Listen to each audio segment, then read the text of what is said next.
بعد میں ایسا بھی ہوا کہ دڑبا کالونی کے بہت سے جملے بہت سے میں نے ڈراموں کے اندر دیکھے، تو میں حیران رہ گیا یار یہ جملہ تو میں نے دڑبا کالونی میں لکھا تھا. اور نہ صرف ڈراموں میں بلکہ اسٹیج شوز کے اندر میں نے وہ جملے دیکھے، اور وہ میرے خیال میں کوئی انڈین جو ڈرامے ان کے اندر بھی کہیں.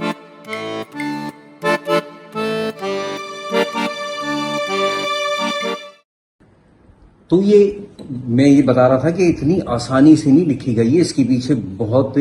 بڑی محنت ہے اور بہت بڑی طویل عرصہ بھی ہے. اب اندازہ کیجئے کہ تقریباً خیر میں نے کئی سال سے نہیں لکھی، لیکن اندازہ کریں کہ تقریباً مجھے لکھتے ہوئے دڑبا کالونی 2000 میرے خیال میں 1 میں یہ میری پہلی کہانی گڑبڑ گھوٹالہ چھپی تھی. اس کے بعد میں نے بہت سی کہانیاں اور لکھی، لیکن یہ تمام کہانی اب تک میرے خیال میں مجھے جہاں تک یاد ہے 24 کہانیاں لکھی ہیں میں نے دڑبا کالونی، 24 یا 25 ایسی کچھ ہیں، جن میں ایک کتابی شکل کے اندر بھی جو میں نے ابھی آپ کو دکھایا، ایک یہ ناول کتابی شکل کے اندر کمپلیٹ جو لکھا گیا یہ ہے، اس کے علاوہ کہانیاں ہیں. اچھا جو پھر ایسا بھی ہوا کہ یہاں محبوب الہی مخمور بھائی میرے، انہوں نے اس کی دڑبا کالونی کی کہانیاں مجھ سے کہیں کہ ہم لاہور سے چھپواتے ہیں. تو میں نے جو نٹکھڑ کے اندر دڑبا کالونی کی کہانیاں چھپی تھیں اس میں کچھ کہانیوں کو میں نے کمپائل کی اس کی ان پیج فائل کو، اور وہ ہم نے لاہور بھیج دی. تو وہاں لاہور سے پھر اس کی دڑبا کالونی کی کتاب چھپی، اس کا نام ہے قصے دڑبا کالونی کے.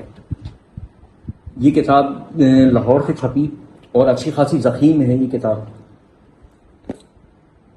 اور اس کے اندر آپ یقین کریے اتنی ضخیم ہونے کے باوجود بھی یہ کتاب ابھی یہ آدھی کہانیاں ہیں، ابھی آدھی اور ہیں کہ جو کہ کتابی شکل میں نہیں آئی ہیں.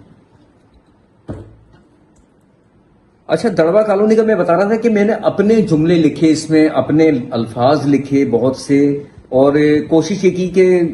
جب بھی میں کہانی لکھتا تھا کہ یار یہ جو جملے لکھ رہا ہوں، جو الفاظ لکھ رہا ہوں وہ آگے ریپیٹ نہ ہو. ہاں جو مخصوص جن کے جو تکیہ کلام ہیں یا جو مخصوص انداز ہیں تو وہ تو ریپیٹ کرنا تھے مجھے. جیسے مثال کے طور پہ ایک جگہ میں یہ دیتا تھا کہ جو شرفو صاحب کے دفتر کا منظر جو ہوتا تھا، تو اس کے اندر جیسے خاص جیسے ایک کریکٹر ہے استاد دلارے، ان کے 2 شاگرد ہیں، ایک چپٹا ہے اور ایک اور نام بھول گیا اس کا، 2 کریکٹر ہوتے تھے. اب وہ دونوں جیسے چپٹا کھڑا ہوا ہے تو استاد دلارے اس کو شلوار سے پکڑ کے کھینچ کے گرا دیتے تھے. تو یہ سین میں نے بہت دفعہ لکھا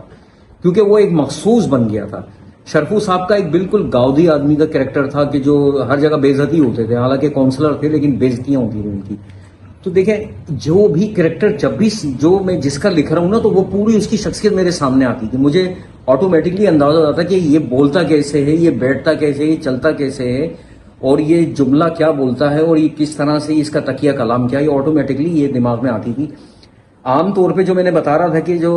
لوگوں نے کہانیاں لکھی چھوٹی لکھی ہیں، اولن ایک ہی واقعے کو پوری کہانی بنا دیتے تھے اور اس میں زیادہ کریکٹر کم رکھتے تھے. اب وہ کم کریکٹرز کتنی کیا کچھ کریں گے، لیکن جب دڑبا کالونی کے اندر اتنے سارے کریکٹرز ان کو سنبھالنا یہ عام بات نہیں تھی. لیکن میں نے جیسے کہ پہلے ہی بتا دیا کہ یہ میں نہیں لکھتا تھا، یہ خود مجھ سے لکھواتی تھی. میں کسی بھی کریکٹر کے بارے میں جب لکھتا تھا تو آٹومیٹکلی مجھے اس کی شخصیت، اس کی بات، اس کا انداز، اس کی بول چال، اٹھنا بیٹھنا سب دماغ میں ہوتا تھا، تبھی یہ لکھ لیتا تھا میں. اچھا پہلے جو کہانی کے فیڈ بیک آتے تھے وہ آتے تھے خطوط میں، خطوں کے اندر لوگ لکھتے تھے تو نٹکھڑ کے اندر بہت زبردست قسم کے لوگ بڑا پسند کرتے تھے. اس وقت نٹکھڑ کے اندر 2 کہانیوں کے خاص طور پہ 2 تحاریر کے بڑے خطوط آتے تھے، ایک تو دڑبا کالونی اور ایک ابن ایاز بھائی کا ناول تھا شہزور. یہ دونوں کا سب سے زیادہ لوگوں کو انتظار بھی ہوتا تھا اور اس کا شوق بھی تھا پڑھنے کا ان کو، کہانیاں شہزور اور دڑبا کالونی. اچھا پھر میں نے ہوا یہ کہ فیس بک کا دور آیا. پھر میرا تو فیس بک کا تھا بھی نہیں اکاؤنٹ، تو میرے دوست نے محمد یاسین خان، اور انہوں نے میرا کہا یار تو فیس بک پہ نہیں ہے. میں نے کہا نہیں. تو انہوں نے کہا تو پہلے میرا اکاؤنٹ بنایا، انہوں نے ای میل ایڈریس بنایا، پھر فیس بک اکاؤنٹ بنایا. پھر تو یہاں سے مجھے پتا، انہوں نے مجھے سکھایا، محمد یاسین خان نے،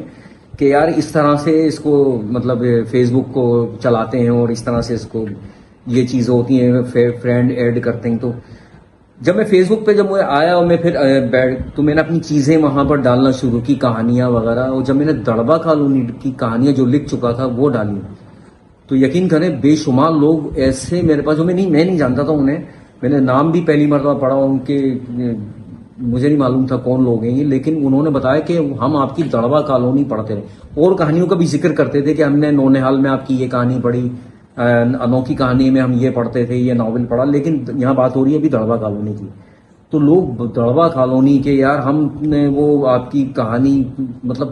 سیریز جو تھی آپ کی دڑبا کالونی، کیا سیریز تھی، کمال و پتنی کیا کیا وہ لوگ ذکر کرتے تھے، کئی ایسے بہت سارے ایسے لوگ آئے یہ میرے پاس، ظاہر سی بات ان کے پاس میرے نمبر نہیں تھا، موبائل نمبر، تو وہ مجھے ان باکس کے اندر خط وہ لکھ کے بھیجتے تھے، السلام علیکم، میں جواب دیتا وعلیکم السلام، تو ان کا اگلی جو چیز آتی تھی، کئی بہت سارے لوگوں کا ایسا ہوا کہ دڑبا colony wow what a series, تو وہ اس طرح سے بہت سے لوگ، میں حیران ہو جاتا تھا، کیونکہ دیکھیں خط تو بہت لوگ نہیں لکھتے ہیں، چند ہی خطوط آتے تھے، چند سے مراد 10 15 20 خط آ جاتے ہوں گے زیادہ سے زیادہ، لیکن فیس بک تو ایک اوپن بالکل کھلا ہے، ہزاروں لوگ آپ کے پاس ہوتے ہیں، آپ کو جانتے ہیں، تو وہاں جو اتنے لوگوں نے، میں حیران رہ گیا کہ میں نے کہا یار دڑبا کالونی اتنے لوگ پڑھتے تھے، دیکھیں پڑھنے والے جو ہوتے ہیں نا وہ ایک خاموش قاری جو ہوتے ہیں وہ زیادہ ہوتے ہیں، خط لکھنے والے کم ہوتے ہیں، خاموش قاری جو ہوتے ہیں، قارئین جو ہوتے ہیں وہ بہت زیادہ ہوتے ہیں، تو یہاں بہت لوگ آئے دڑبا کالونی کے، مجھے پھر علم ہوتا رہا ہلکے ہلکے وقت گزرنے کے ساتھ ساتھ فیس بک پہ کہ دڑبا کالونی کو تو بہت لوگ انہوں نے پڑھا، لیکن انہوں نے کبھی خط نہیں لکھا، وہ خود انہوں نے بتایا ہم نے کبھی خط نہیں لکھتے تھے لیکن ہم نے پڑھا بہت ہے۔ فراز علی حیدری فیس بک پہ میرے دوست بنے اور دڑبا کالونی کے توسط بنے، انہوں نے تو اس کا کریز ہو گیا تھا دڑبا کالونی کا، ان کو کہیں سے یہ ناول مل گیا تھا اور کئی پرانی کتاب والوں سے انہوں نے کتاب ناول لیا، اور اس کا سمجھ لو ان کو یہاں سے دڑبا کالونی کا چسکا پڑا تھا، کئی ایسے کہ جو آن لائن کتاب بیچنے والے انہوں نے دڑبا کالونی کا ذکر کیا اور دڑبا کالونی کی باتیں کی اور میرے دوست بنے۔ اچھا اسی طرح سے دڑبا کالونی کی ایک کہانی جو جیسے میں نے بتایا شیر محمد رحمانی نے ماہنامہ چندہ میں ایک کہانی لکھی تھی، اسی طرح سے فرید الحق کی ایک ہمارے رائٹر ہوتے تھے، اب تو خیر نہیں لکھتے وہ، انہوں نے ایک کہانی لکھی تھی نٹکھٹ میں چھپی تھی، اس کا نام تھا چونڈی لگا کے، وہ دڑبا کالونی کی کہانی ہے، اس کہانی کا نام ہے چونڈی لگا کے، یہ واحد کہانی جو میں نے نہیں لکھی دڑبا کالونی کی، ایک ہی کہانی لکھی وہ فرید الحق کی نے لکھی تھی، بہت اچھی کوشش کی تھی انہوں نے، اور یہ اعزاز کی بات ہے کہ آپ کی کہانی پر کوئی کہانی لکھے۔ اچھا اس کے بعد دڑبا کالونی کے اور بھی کئی، ایک قصہ ایسا ہوا کہ جو بڑا ہی حیرت انگیز ہے، فیس بک پہ جو لوگ مجھے کمنٹ کرتے تھے، بتاتے تھے کہ ہم نے آپ کی کہانی، وہ تو خیر ایک دیگر۔ اچھا ہوا یہ کہ ایک بار میں بس میں تھا، جب ہم لوگ حیدرآباد سے کراچی شفٹ ہوئے تھے، اور میں نے پھر جب نئے افق ڈائجسٹ کے اندر 5 کہانیاں لکھی، تو میں ایک بس میں سفر کر رہا تھا، جو یہاں کراچی کے اندر بسز، پبلک بسز ہوتی ہیں، تو بڑی بھری ہوئی لوگ گھچا گچ بھرے ہوئے اس کے اندر، تو مجھے تو آفس پہنچنا تھا، میں بس کے اندر چڑھا تو ایک جگہ میں کھڑا ہو گیا۔ اچھا جب میں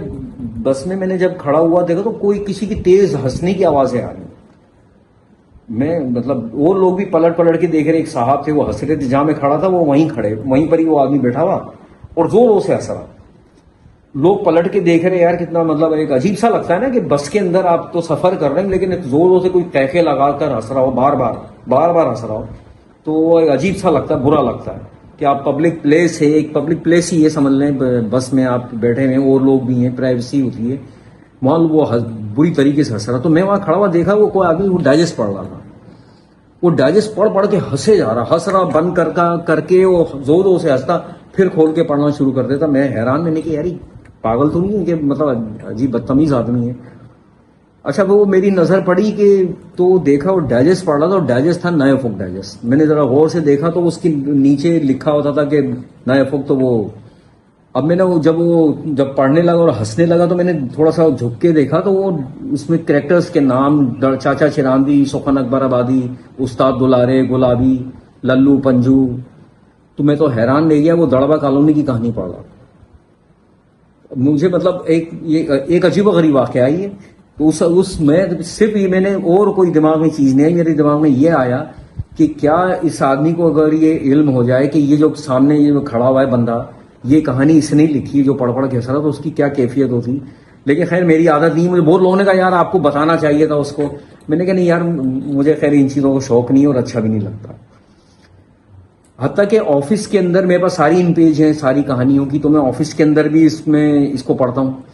تو پڑھ کے کیونکہ ظاہر سی بات ہے ایک ایک لفظ تو مجھے یاد نہیں ہے، میں پڑھ کے مطلب اتنا ہنسی آتی ہے کہ بعض اوقات کہ میں بری طریقے سے ہنس دیتا ہوں. تو آس پاس کے لوگ بولتے ہیں بھائی کیا ہو گیا، تو کچھ لوگوں کو پتہ ہے کہ یہ وہ صرف دڑبا کالونی ہی پڑھ رہے ہوں گے. اچھا میں پڑھتا رہتا ہوں، پھر ان کہانیوں کے اندر میں مزید اور بھی اضافہ کرتا رہتا ہوں، اچھے اچھے جملے اور مزید میں نے بہت سے کی ہیں. یہ کتاب چھپی تھی، اس کے اندر بہت سے میں نے نئے جملے بھی ڈالے تھے جو کہ نٹ کھٹ کے اندر چھپنے والی کہانیوں سے مختلف تھے. اور اس میں بھی مزید اور جو کہانیاں جو کتابی شکل میں ابھی نہیں ہیں ان میں بھی بہت سا میں نے اضافہ بھی کر دیا ہے. تو اس طرح کی دڑبا کالونی کے بہت سے قصے ہیں. اور میں نے پھر بعد میں ایسا بھی ہوا کہ دڑبا کالونی کے بہت سے جملے بہت سے میں نے ڈراموں کے اندر دیکھے. تو میں حیران نہیں کیا یار یہ جملہ تو میں نے دڑبا کالونی میں لکھا تھا. اور نہ صرف ڈراموں میں بلکہ اسٹیج شوز کے اندر میں نے وہ جملے دیکھے. اور وہ میرے خیال میں کوئی انڈین جو ڈرامے ان کے اندر بھی کہیں. پھر ان کہانیوں کے اندر میں مزید اور بھی اضافہ کرتا رہتا ہوں، اچھے اچھے جملے اور مزید میں نے بہت سے کی ہیں. یہ کتاب چھپی تھی، اس کے اندر بہت سے میں نے نئے جملے بھی ڈالے تھے جو کہ نٹ کھٹ کے اندر چھپنے والی کہانیوں سے مختلف تھے. اور اس میں بھی مزید اور جو کہانیاں جو کتابی شکل میں ابھی نہیں ہیں ان میں بھی بہت سا میں نے اضافہ بھی کر دیا ہے. تو اس طرح کی دڑبا کالونی کے بہت سے قصے ہیں. اور میں نے پھر بعد میں ایسا بھی ہوا کہ دڑبا کالونی کے بہت سے جملے بہت سے میں نے ڈراموں کے اندر دیکھے.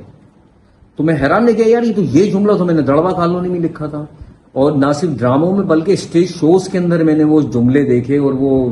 میرے خیال میں کوئی انڈین جو ڈرامے ان کے اندر بھی کہیں نہ کہیں میں نے اس طرح کے جملے دیکھے. میں یہ نہیں کہہ رہا انہوں نے میری دڑبا کالونی سے اٹھائے، لیکن ایک بات بتانے کی یہ ہے کہ اس طرح کے بھی جملے تھے اس کہانی کے اندر، ایسے ہی جملے ہیں کہ جو آگے تک دیکھے. اچھا دڑبا کالونی کے جملے میں بتا رہا تھا کہ یہ عام طور پہ ایسا نہیں ہوتا کہ کہانی لکھتے لکھتے سارے کے سارے مزاحیہ آپ کا موڈ ہے اور ساری مزاحیہ لکھ رہے ہو، ایسا نہیں ہوتا. چاہے آپ کا موڈ ہی کیوں نہ ہو مزاحیہ کہانی لکھنے کا، آپ ایک ایک لفظ ہر سطر کے اندر ہنسا نہیں سکتے. تو ہوتا یہ ہے کہ ہم آفس کے اندر بھی ہم ویسے ہی بنے بنائے کامیڈی ہیں، تو آفس کے اندر کامیڈی چلتی رہتی ہے، بہت زیادہ چلتی ہے. تو میں پہلے اس کو میں کیا کرتا تھا کہ جب یہ موبائل نہیں ہوتے تھے تو میں اس کو پاکٹ میرے پاس جیبی ایک ڈائری تھی اس کے اندر لکھ لیتا تھا جملہ. جیسے میں نے کوئی جملہ کہا یا میرے دوست نے کہا یا کسی نے کہا تو میں اس کو لکھ لیتا تھا کہ یار یہ میں کہانی کے اندر یوز کروں گا. تو اس کہانی کا میں نے پھر آگے بھی جب اسمارٹ موبائل آئے تو میں نے پھر اپنا کیا کہ اس کے اندر میں چلتے پھرتے بس میں سفر کرتے ہوئے کہیں آفس کے اندر بیٹھے باتیں کرتے کوئی میں کہوں یا کوئی اور کہتا ہے جملہ تو میں اس کو کیا کرتا ہوں لکھ لیتا ہوں. تو اب میں یہ جیسے میں نے میں اب یہ لکھ لیتا ہوں، یہ ساری میں اس کے اندر لکھ لیتا ہوں. اور یہ وہ جملے ہوتے ہیں کہ پھر کہانی کے اندر یوز کرتا ہوں. میں دڑبا کالونی لکھتا ہوں تو میں اس کو یہ اپنے سامنے رکھتا ہوں یہ جملے، اور وہ واقعے کے حساب سے اس کے اندر وہ جملہ فٹ کر دیتا ہوں. تو یہ کہانیاں بہرحال اس طرح کی دڑبا کالونی کی یہ کہانی ہے ساری جو میں اب تک میں نے کی. بہت سی اور بھی چیزیں ہوں گی جو میں شاید بھول گیا یا بتا نہ سکا. اور لیکن انشاءاللہ ہلکے کوشش کرتا رہوں گا کہ آگے بھی دڑبا کالونی لکھوں. ابھی آدھی کہانیاں ایسی ہیں کہ جو کہ تقریباً ایک اتنی بڑی کتاب اور آ سکتی ہے. اور انشاءاللہ تعالیٰ کوشش ہوگی کہ وہ کتاب بھی آ جائے اور کتابی شکل کے اندر تمام دڑبا کالونی کی کہانیاں آ جائیں. اللہ حافظ.